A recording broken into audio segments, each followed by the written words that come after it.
Good morning students. आज हम अपना नेक्स्ट टॉपिक स्टार्ट कर रहे हैं। लास्ट टॉपिक है जो हमारा पॉवर्टी वाले चैप्टर का, कि हमने पूरे चैप्टर में पढ़ा गरीबी क्या है, क्या कारण होते हैं गरीबी के आने के लिए। फिर हमने मेजर्स पढ़े, भाई कैसे हम उसमें सुधार कर सकते हैं। फिर हमने कहा कि गवर्नमेंट अलग अलग पॉलिसी या स्कीम प्रोग्राम बना सकती है। तो आज हम वही पढ़ेंगे कि गवर्नमेंट ने गरीबी को दूर करने के लिए या अनएम्प्लॉयमेंट को दूर करने के लिए, लोगों को रोज़गार देने के लिए क्या क्या स्कीम्स, क्या क्या एलिवेशन प्रोग्राम्स लेके आए थे। ये आपका बहुत इंपॉर्टेंट टॉपिक है। इसमें से 1 मार्क का भी आ सकता है और 3 मार्क्स का भी आ सकता है। आपको डीपली इसको अच्छे से डेट्स वगैरह दी होंगी या किसी में अमाउंट दिया होगा, आपको याद करना होगा, क्योंकि MCQ क्वेश्चन में सीधा आ जाता है कि मानो आपका इसकी फुल फॉर्म भी आ सकती हैं। स्वरजयंती ग्राम स्वरोजगार योजना ये कब लॉन्च हुई थी या किसको रिप्लेस करके आई थी। तो MCQ में किसी भी तरह का क्वेश्चन इसका बन सकता है, तो आप इसको अच्छे से करेंगे। क्लियर है ये चीज़? तो देखिए इसमें आपको क्या कह रखा है। फर्स्ट आपकी थी स्वर जयंती ग्राम स्वरोजगार योजना SGSY। ये किस लिए आई थी? To remove poverty from rural areas. ग्रामीण क्षेत्रों से गरीबी को दूर करने के लिए ये स्कीम आई थी और इसको लॉन्च किया गया था गाँव में। कब? अप्रैल 99 में। आपको ये अप्रैल 99 याद रखना होगा। क्लियर है? उसके बाद it replace the earlier programme. ये किसको रिप्लेस करके आई थी? इससे पहले क्या प्रोग्राम चल रहा था? Integrated rural development programme. इसकी शॉर्ट फॉर्म क्या है? IRDP। फुल फॉर्म आपको याद करनी पड़ेगी, इंटीग्रेटेड रूरल डेवलपमेंट प्रोग्राम। ये टोटली याद करने का है इसमें सारा। Training for rural youth for self employment, ये 2 प्रोग्राम थे। इनको हटा के एक ये योजना आई। क्लियर है? अंडर दिस प्रोग्राम इसमें होता क्या था? Large number of small enterprise were establish. गाँव में बहुत सारी छोटी छोटी एंटरप्राइज बनाई गई। ये एक इंडिविजुअल एंटरप्राइज के रूप में थी और कलेक्टिव भी थी। Self help group. इन 2011-12 इस स्कीम को रिकंस्ट्रक्ट किया गया, मतलब इसको रिप्लेस करके एक नया रूप दिया गया। और वो नया रूप क्या था? National rural livelihood mission. यानी कि ये जो आपकी SGSY योजना 1999 में आई थी, 2011-12 में इसको फिर से रिकंस्ट्रक्ट, इसमें बदलाव किए गए और इसका नाम बदल दिया गया। क्लियर है? Next, national rural livelihood mission. अब ये जो आया, अब इसके बारे में पढ़ो, क्योंकि इसको रिप्लेस करके ये आया। तो इसमें क्या था? इसको आजीविका का नाम भी दिया गया। आपको याद हो तो मोदी जी की स्कीम आई थी ना, आजीविका। इसमें क्या था? शुरू में ये इम्प्लीमेंट हुई थी 150 डिस्ट्रिक्ट में 2012-13 में। फिर इसको बढ़ा दिया गया। कब? 2016-17 तक। ये बढ़ती गई इंडिया में। ये स्कीम अब कितनों को सेल्फ एम्प्लॉयमेंट प्रोवाइड करवा रही है, हेल्प कर रही है। लिवलीहुड यानी कि आजीविका, आत्मनिर्भर होना। कितने लोगों को अब तक सिखा एम्प्लॉयमेंट दे चुकी है? 90 लाख लोगों को। उनको छोटा मोटा काम सिखा के, उनको रास्ता दिखा के, गाँव में किस तरह से वो अपना लिवलीहुड, अपना साधन क्रिएट कर सकते हैं। नेक्स्ट है संपूर्ण ग्रामीण रोजगार योजना। ये जो योजना थी ये कब आई थी? 1 सितंबर 2001 को। जवाहर ग्राम समृद्धि योजना and employment insurance scheme were integrated into single. इनको एक सिंगल योजना में इंटीग्रेट किया गया। जो इसका मेन ऑब्जेक्टिव था वो क्या था?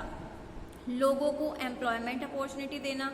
जो सरप्लस वर्कर्स हैं, जो एक्स्ट्रा वर्कर हैं, जिनके पास काम नहीं है, उनको एम्प्लॉयमेंट के कोई ना कोई अपॉर्चुनिटी, अवसर देना। फोकस करना किस पे? जो रीजनल इकोनॉमिक और सोशल कंडीशन है, हमारे आसपास एरिया वाइज या इकोनॉमी या सोसाइटी वाइज जो भी कंडीशंस हैं उनको डेवलप करना। फोकस करना इंफ्रास्ट्रक्चर पे। ये योजना सेट की गई थी 100 crore man days for labour, कि कम से कम हमें 100 करोड़ लोगों को काम देना है। इट हैज़ नाउ बिन सम्यूड इन, देखो ये जो योजना थी अब ये किस में मिक्स हो चुकी है? MGNREA। ठीक है, मनरेगा। इसमें देखिए ये आपका ग्रामीण रोजगार था, वही इनको काम देना। फिर आपकी आई प्रधानमंत्री ग्रामोदय योजना। ये 2001 में आई थी। इसका एम था लोगों का स्टैंडर्ड ऑफ लिविंग डेवलप करना, उन्हें health, primary education, drinking water, housing, roads.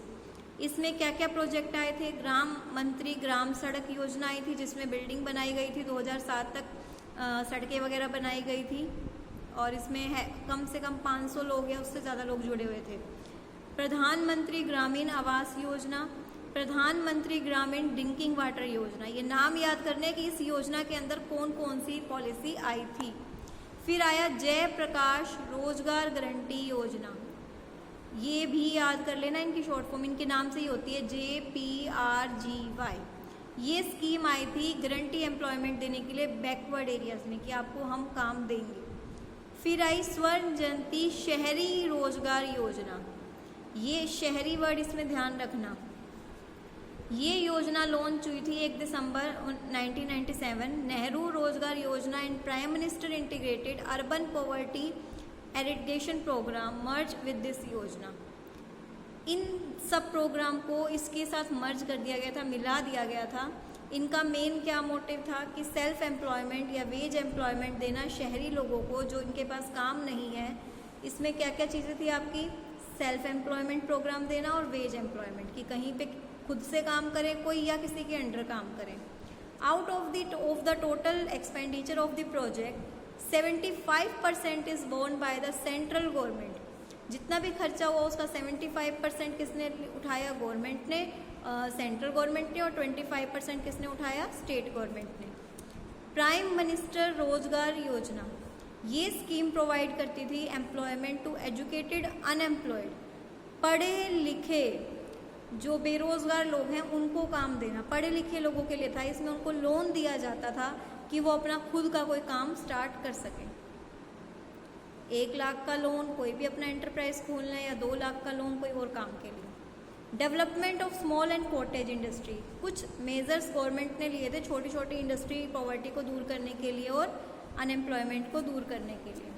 Minimum needs programme to raise the standard of living of the poor, minimum need programme launch किया गया था 5th प्लान में। याद रखना कौन से प्लान में? 5th प्लान में। इसमें क्या कवर किया था? प्राइमरी एजुकेशन लोगों को फ्री में देते थे, adult education, health, water supply, roads, electric housing, ecological improvement of the urban slum area. Slum area मतलब जो झोपड़ी वगैरह में रहते हैं जिनके पास अच्छे से घर नहीं है, ताकि इनकी क्वालिटी ऑफ लाइफ क्या हो सके? इम्प्रूव हो सके। फिर आपका क्या है? 20 पॉइंट प्रोग्राम। अब इसमें तो 20 पॉइंट हैं, वो आपको पढ़ने पड़ेंगे कौन कौन से हैं। 20 प्रोग्राम आए थे 14 जनवरी 1982 में, जिससे पॉवर्टी को दूर किया जाए। जैसे इरिगेशन कैपेसिटी को बढ़ाओ, सिंचाई की, दालों और ये ऑयल सीड्स हैं इनकी प्रोडक्शन को बढ़ाओ, रूरल डेवलपमेंट प्रोग्राम को एक्सपेंड करो, बढ़ाओ, और नेशनल रूरल डेवलपमेंट को दोनों को इंटीग्रेट कर दो, एक ही कर दो। फिक्स कर दो सीलिंग ऑफ लैंड होल्डिंग, कि आप एक किसान कितनी ज़मीन अपने पास रख सकता है। मिनिमम वेज फिक्स कर दो कि कोई भी लेबर का एक्सप्लॉयटेशन नहीं करेगा, कम से कम आपको इतना तो देना ही होगा। Rehabilitation of bounded labour, expansion of schedule caste and schedule tribes programme लेके आओ। ड्रिंकिंग पीने का पानी दो, रहने के लिए घर दो, स्लम एरिया को इम्प्रूव करो, सड़कें वगैरह बनवा दो। Development of poverty capacity, power capacity मतलब इलेक्ट्रिसिटी वगैरह वहाँ पे डेवलप करिए। Development of forest and gobar gas, family planning का उनको बताइए ताकि पॉपुलेशन पे कंट्रोल हो सके। Set up primary health centre, welfare programme लेके आइए वुमेन एंड चिल्ड्रन के लिए। प्राइमरी एजुकेशन दीजिए 6 से 14 साल तक के बच्चों को। Expansion of public distribution system लेके आओ जहाँ पे कम दामों में उन्हें राशन मिल सके। सिंपल इंडस्ट्रियल पॉलिसी लेके आओ।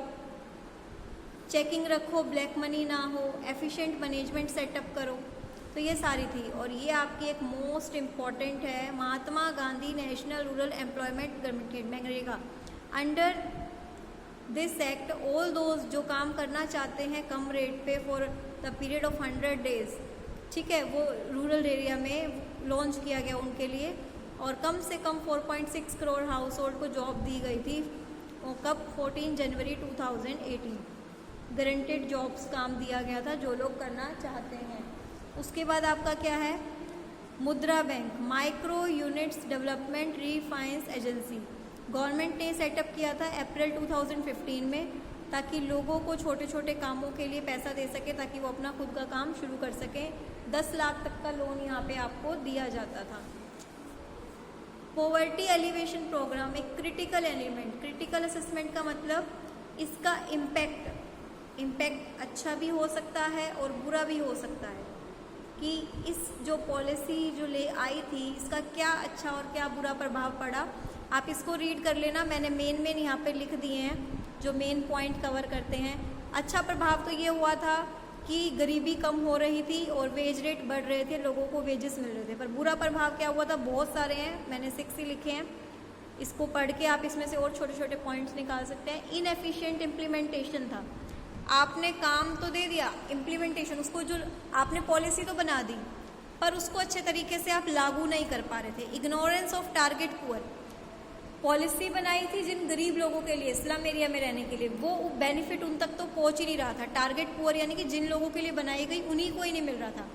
इनएफिशिएंट एडमिनिस्ट्रेशन, एडमिनिस्ट्रेशन मतलब गवर्नमेंट ऑफिसेज में जो लोग लगे होते हैं, मानो कोई स्कीम है फ्री पेंशन या जो भी है, आप मानिए कोई अगर वहाँ पे गरीब इंसान लोन कह रहे हैं, लोन देते हैं, लोन लेने जाता है या पेंशन लेने जाता है, तो गवर्नमेंट ऑफिसर उसको 20 चक्कर कटवाता है। किसी को मिलता है, किसी को नहीं मिलता, सरकार दे रही है, सरकार को नहीं पता, पर वो भ्रष्टाचार के चक्कर में जो वहाँ पे काम करने वाले लोग हैं वो काम करना नहीं चाहते। वो एडमिनिस्ट्रेशन यानी कि वहाँ काम करने वाले लोग उस चीज़ को अच्छे से नहीं कर रहे। नो फॉलो, आपने प्लान बना दिया, मोदी जी ने पॉलिसी बना दी बेटी पढ़ाओ बेटी बचाओ, थोड़ा सा उसका हुआ, न्यूज़ में आया 1 साल, अब 2-3 साल बाद उस पॉलिसी का कहीं पे कोई देख रहा है, किसी को कुछ कर रहा है, नहीं। आप प्लान तो बना देते हो, उस फॉलो अप नहीं करते, मीन्स आप चेक नहीं करते जाके कि क्या वो प्लान फॉलो किया जा रहा है कि नहीं किया जा रहा। आपने प्लान बना दिया, अब जैसे मैं कहूँ, मैंने आपको कह दिया ये चैप्टर पर आपको काम करना है, होमवर्क करना है, अगर मैं आपका होमवर्क चेक नहीं करूँगी, फॉलो अप नहीं करूँगी, तो मुझे कैसे पता चलेगा कि आप लोग काम कर रहे हैं कि नहीं कर रहे। और अगर मैं चेक नहीं करूँगी तो जो करते थे वो भी करना छोड़ देंगे, तो कोई फॉलो अप होता नहीं है, तो फिर इस पर इम्प्लीमेंटेशन नहीं होता, भ्रष्टाचार हो रहा है। जो चीज़ गरीब लोगों के लिए सरकार फैसिलिटी दे रही है वो अमीर लोग ही उसको हड़प रहे हैं। Not accessible in remote areas, जिन बैकवर्ड एरियाज़ के लिए हमने किया था वहीं पे इस चीज़ को लागू नहीं किया जा रहा। तो ये कुछ पॉइंट्स थे कि इन पॉलिसी का क्या पॉजिटिव और क्या नेगेटिव इम्पैक्ट पड़ा है। चैप्टर कंप्लीट हो गया है। प्लीज़ इसके ये MCQ और ये रीज़न बेस्ड पढ़ लिया करो, एग्ज़ाम में इसी तरह के क्वेश्चंस आते हैं। और आपका जो अभी उसमें शेड्यूल में देख लेना टेस्ट कब है, मैं ये इंटरनल क्वेश्चंस भी सुनूंगी, आपको हिंदी इंग्लिश दोनों में अच्छे से एक्सप्लेन करके समझाना होगा। क्लियर है? तो आप इस चैप्टर को अच्छे से पढ़ेंगे, कोई भी कहीं डाउट होगा तो बताएंगे। Thank you.